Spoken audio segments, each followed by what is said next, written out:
2012 में जब Supertech company ने सुपरनोवा स्पायरा बिल्डिंग पे काम शुरू किया तब वो बनाना शुरू कर रहे थे नॉर्थ इंडिया की सबसे ऊंची बिल्डिंग। इनफैक्ट उस जमाने में मेगाटॉल कैटेगरी में कोई बिल्डिंग बनी नहीं थी भारत में और सिर्फ ऑन पेपर कुछ प्लान्स थे, लेकिन एक्चुअल कंस्ट्रक्शन में 300 मीटर प्लस की हाइट पे जाने वाली ये पहली बिल्डिंग थी। लेकिन रियल एस्टेट रेगुलेशंस कुछ ऐसे चेंज हुए, कंपनी के द्वारा कुछ अलग मिसमैनेजमेंट्स हुए, कुछ मार्केट कंडीशंस चेंज हुई और मानो की कंपनी का थोड़ा खराब टाइम शुरू हो गया, जिसकी वजह से आज मोर देन अ डेकेड पास होने के बावजूद सुपरटेक सुपरनोवा स्पायरा अपना कंस्ट्रक्शन कंप्लीट नहीं कर पाई है और नोएडा के one of the best locations में होने के बावजूद उसका एक ऑर्नामेंट या लैंडमार्क बनने के बजाय ये वहां पे एक नेगेटिव इंप्रेशन लिए हुए एक सुपर स्ट्रक्चर की तरह खड़ी है। क्यों ये बिल्डिंग अपना कंस्ट्रक्शन कंप्लीट नहीं कर पाई, किसकी गलती थी या नहीं, क्या ये बिल्डिंग फ्यूचर में कंप्लीट होगी, सब चीजों के बारे में जानेंगे इस वीडियो में।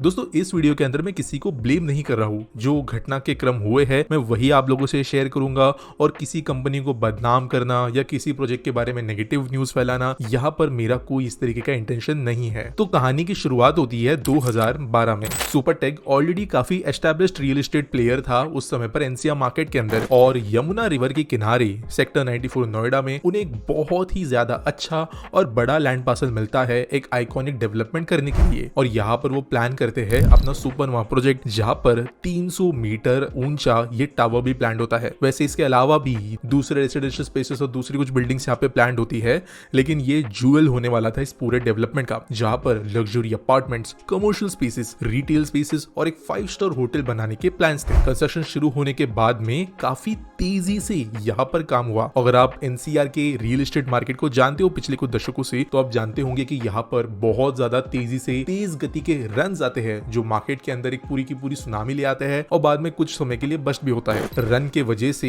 यहाँ पर बहुत ही ज्यादा डिमांड में ये बिल्डिंग थी। प्राइम लोकेशन, सिग्निफिकेंट स्ट्रक्चर, इसने एक के बाद एक लगातार इस बिल्डिंग के अंदर बुकिंग्स लाने का सिलसिला शुरू किया और काफी अच्छा रिस्पॉन्स इस प्रोजेक्ट को मिला। लेकिन 2016 से 18 के बीच में जब ये बिल्डिंग एक्चुअली कंप्लीट होकर डिलीवर होनी चाहिए थी, उस समय पर कुछ बहुत ही बड़ा सिग्निफिकेंट इवेंट होता है। 2016 में UP real estate regulation and development act नया लेकर आती है। रेरा, जो आज देश के हर एक स्टेट के अंदर काम करता है, ये रियल एस्टेट प्रोजेक्ट्स और जो रियल एस्टेट डेवलपर्स है इनको मैनेज करती है। कुछ स्टेट्स में तो ये ब्रोकर्स को भी मैनेज करती है, लेकिन ये रूल्स और ये बॉडी इसलिए बनी थी ताकि जो बायर्स है, इन्वेस्टर्स है, इनके इंटरेस्ट्स को प्रॉपर्ली सिक्योर करके रखा जा सके अलग अलग प्रोजेक्ट्स के अंदर। रेरा आने के पहले देश के ज्यादातर राज्यों के अंदर और ज्यादातर शहरों के अंदर अगर आप किसी बिल्डर के साथ में पैसा लगाकर किसी प्रोजेक्ट में इन्वेस्ट करते हो फ्लैट खरीदने के लिए, तो हाई चांसेस थे कि वो फ्लैट या वो प्रॉपर्टी आपको सही समय पे नहीं मिलती, आपको मे बी जो है कुछ इश्यूज फेस करने पड़ते, प्रोमिसेस जो है वो फुलफिल नहीं होते वगैरह वगैरह। और रेरा कुछ स्ट्रिक्ट रूल्स लेकर आई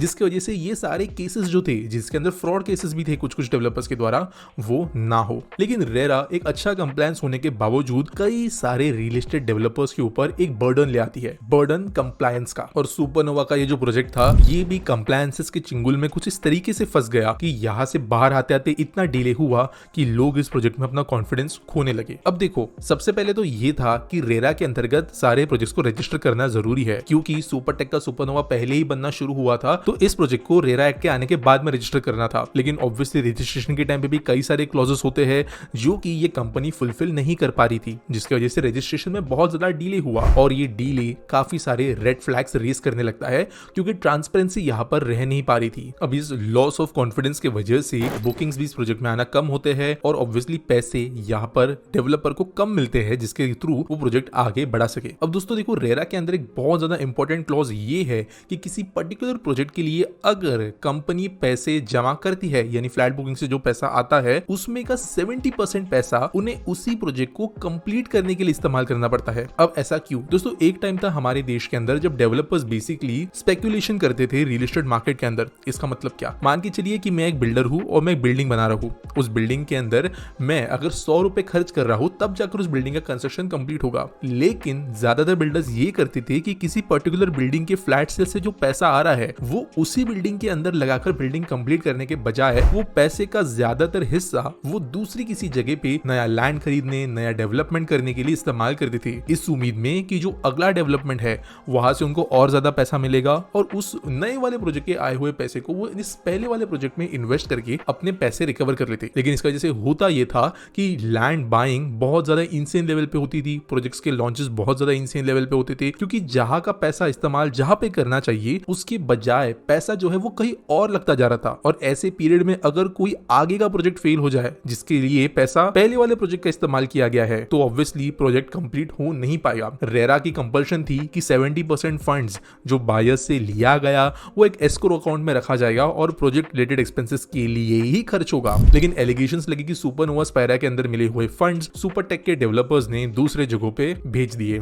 इसकी वजह से इस कंपनी को कैश फ्लो प्रॉब्लम्स भी आई, यानी प्रोजेक्ट के कंस्ट्रक्शन के लिए जो पैसा आना चाहिए था वो आ नहीं पा रहा था। इसके अलावा रेरा के अंदर कई सारे रिक्वायरमेंट्स में कुछ चीजें गलत दी गई ऐसा कहा गया, जैसे कि बिल्डिंग को अप्रूवल लगता है, environmental approval, municipal approval, zoning approval वगैरह वगैरह। लेकिन कहा गया कि ये अप्रूवल्स इन्होंने ठीक से लिए नहीं थे और रेरा को भी इनएक्यूरेट इंफॉर्मेशन उन्होंने दी और इस चक्कर में कंपनी को जो है फाइनेंशियल इश्यूज बहुत बड़े लेवल पे फेस होने लगे। दोस्तों ये जो मैंने 70% वाले रूल की पहले बात की, इसके पहले बहुत कॉमन था कि बिल्डर्स फाइनेंशियल स्ट्रगल में आ जाते थे बड़े बड़े प्रोजेक्ट्स कंप्लीट करने के बाद, क्योंकि कहीं ना कहीं पे एक सट्टा चल रहा था जहां पर एक का पैसा दूसरी जगह, दूसरे का पैसा तीसरा जगह, रेट्स बढ़ने की उम्मीद में डाला जाता था और अगर ऑब्वियसली वो चीजें हो नहीं पाती उस लेवल से ग्रो तो पहले का भी पूरा जो महल है वो गिरने लगता था। लेकिन अगर चलो ये सब कंप्लायंस का इशू हो गया, सब कुछ हो गया, तो भी ये प्रोजेक्ट कंप्लीट हो सकता था। लेकिन कॉन्फिडेंस लॉस जो है वो इस कंपनी को बाद में डुबाना शुरू करती है। दोस्तों रेरा बायर्स को प्रोटेक्ट करता है और इसलिए रेरा के अंतर्गत कई सारे क्लॉजेस भी है, जैसे कि प्रोजेक्ट के अंदर आप कैंसिलेशंस कर सकते हो पर्टिकुलर टाइम फ्रेम के अंदर,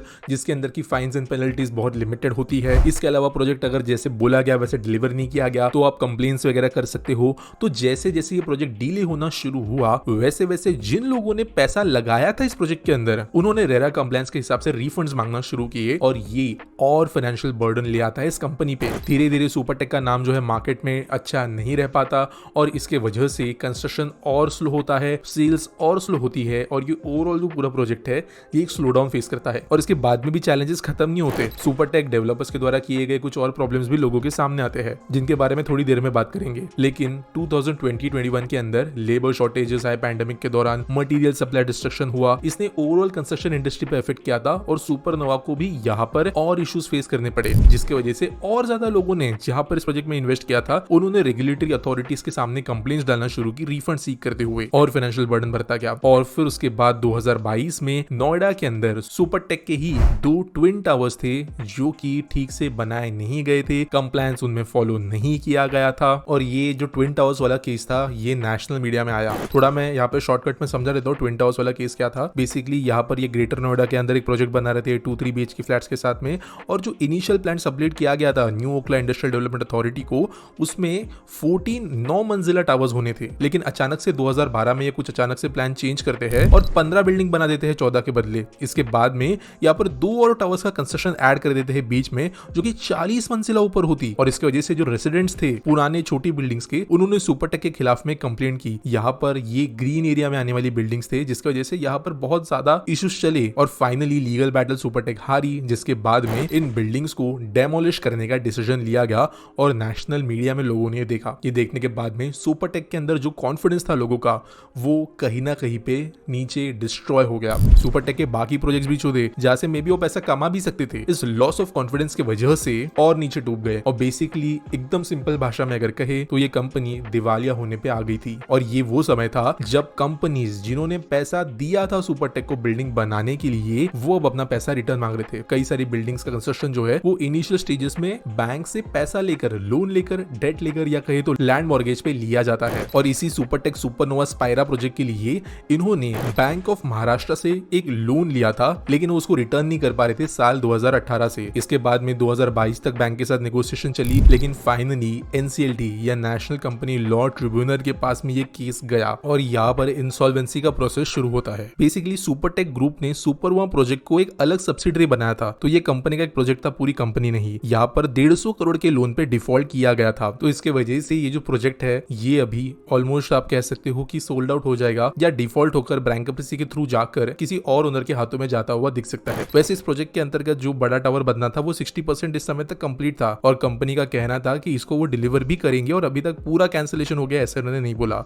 एट द सेम टाइम इस प्रोजेक्ट के अंदर कुछ और टावर्स भी है जिनका कंस्ट्रक्शन चल रहा है और कुछ कुछ जगहों पे डिलीवरी हुई है। तो होपफुली अगर कंपनी के लिए चीजें सही जाती है तो ये प्रोजेक्ट हमें आगे जाके कंप्लीट होता हुआ नजर आ सकता है एक बहुत लंबे समय के बाद। देश में ऐसा नहीं है कि ऐसे प्रोजेक्ट्स हुए नहीं है। एनसीआर में ही रहेजा रेवांता करके एक और प्रोजेक्ट है जो ऐसा ही एक सुपर टॉल है और काफी लंबे समय से फंसा हुआ है। मुंबई के अंदर के पलायस रॉयल के बारे में सबको पता है, जो देश की सबसे ऊंची बिल्डिंग है और 2008 में कंस्ट्रक्शन शुरू करने के बावजूद आज कंप्लीट नहीं हुई है। हालांकि इस बिल्डिंग को अब पार्ट ओसी मिल गया है, यानी कुछ फ्लोर के अंदर ऑक्यूपेंसी सर्टिफिकेट लोगों के पास है और लोग जाकर अब रह सकते हैं। लेकिन फिर भी एक बहुत लंबा कोर्ट केस और डीलेज और नए ओनर का आना और बैंक्रप्सी, ऐसे कई चीजों के जाने के बाद में ये बिल्डिंग कहीं ना कहीं कंप्लीशन के पास पहुंची है और कहीं ना कहीं सुपर टॉल बिल्डिंग्स बनाना हमारे देश के अंदर के डेवलपर्स के लिए कर्ज बन रहा है। आपको क्या लगता है इस केस स्टडी के बारे में? मुझे कमेंट सेक्शन में जरूर बताना और मिलेंगे अगले वीडियो में।